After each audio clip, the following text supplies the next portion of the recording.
ಪ್ರಚಾರಕ್ಕೆ ಬಿದ್ದುಬಿಟ್ಟಿದ್ದಾರೆ. ಅದು ಅಂತಿಂಥ ಪ್ರಚಾರ ಅಲ್ಲ, ಅತಿಯಾದ ಪ್ರಚಾರ. ಫ್ಯಾನ್ ಬೇಸನ್ನು ವೋಟ್ ಬೇಸ್ ಮಾಡ್ಕೊಳಕ್ಕೆ ಹೋದರೆ ಎಲ್ಲ ಆಗುತ್ತೆ.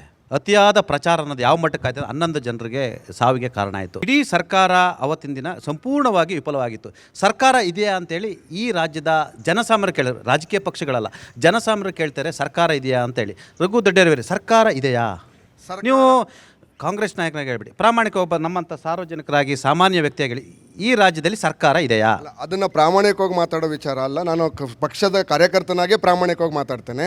ನೋಡಿ, ಅವತ್ತು ಸರ್ಕಾರ ಇದ್ದಿದ್ದಕ್ಕೆ 5 ಲಕ್ಷ ಜನ ಬಂದಿದ್ರೂ ಕೂಡ ಯಾವುದೇ ಒಂದು ಸಣ್ಣ ಪಿನ್ ಪಾಯಿಂಟ್ ಪೇನನ್ನು ಆಗದೇ ಇರತಕ್ಕಂಥ ಒಂದು ಕಾರ್ಯಕ್ರಮವನ್ನು ಆಯೋಜಿಸಿದ್ದು ಕರ್ನಾಟಕ ಸರ್ಕಾರದ ಹೆಮ್ಮೆ. ಮೊದಲನೇದಾಗಿ ಯಾವುದೇ ಒಂದು ಸಣ್ಣ ಅಹಿತಕರ ಘಟನೆ ಕೂಡ ನಡೀಲಿಲ್ಲ. 5 ಲಕ್ಷ ಜನ ವಿಧಾನಸೌಧದ ಸರೌಂಡಿಂಗಲ್ಲಿ ಇದ್ರೂ ಕೂಡ ಒಂದು ಸಣ್ಣ ಘಟನೆ ಕೂಡ ನಡೆದಿಲ್ಲ. ಅದು ಸರ್ಕಾರದ ಜವಾಬ್ದಾರಿ. ಈಗ ನೀವೊಂದು ಪ್ರಶ್ನೆಯನ್ನು ಕೇಳಿದ್ರಿ, ಈ 11 ಸಾವಿಗೆ ಕಾರಣ ಯಾರು ಅಂತೇಳಿ. 11 ಸಾವಿಗೆ ಕಾರಣ ಯಾರು ಅಂತೇಳಿ FIR ಫೈಲ್ ಮಾಡಿದ್ದೇವೆ, ಆಲ್ರೆಡಿ ಅರೆಸ್ಟ್ ಮಾಡಿದ್ದೇವೆ. KSEA ಮತ್ತು RCB ಏನು ಮ್ಯಾನೇಜ್ಮೆಂಟ್ ಇದೆ, ಅವರು ಸರ್ಕಾರದ ಪರ್ಮಿಷನ್ನೇ ತೆಗೆದುಕೊಳ್ದಿರ್ತಕ್ಕಂಥ ನಡೆಸಿರ್ತಕ್ಕಂಥ ಕಾರ್ಯಕ್ರಮಕ್ಕೆ ನಾವು ಆಲ್ರೆಡಿ FIR ಹಾಕಿದ್ದೇವೆ ಮತ್ತು ಅರೆಸ್ಟ್ ಮಾಡಿದ್ದೇವೆ. ಇದು ಸರ್ಕಾರ ಫಸ್ಟ್ ಟೈಮ್ ಇಷ್ಟು ದೊಡ್ಡ ಗಣ್ಯ ವ್ಯಕ್ತಿಗಳನ್ನು ಅರೆಸ್ಟ್ ಮಾಡಿರ್ತಕ್ಕಂಥದ್ದು ಕಾಂಗ್ರೆಸ್ ಸರ್ಕಾರದ ದಿಟ್ಟ ನಡೆ ಮತ್ತು ತಾಕತ್ತಿನ ನಡೆ. ದಮ್ಮು ತಾಕತ್ತನ್ನು ತೋರಿಸಿರ್ತಕ್ಕಂಥದ್ದು ಕಾಂಗ್ರೆಸ್ ಸರ್ಕಾರ.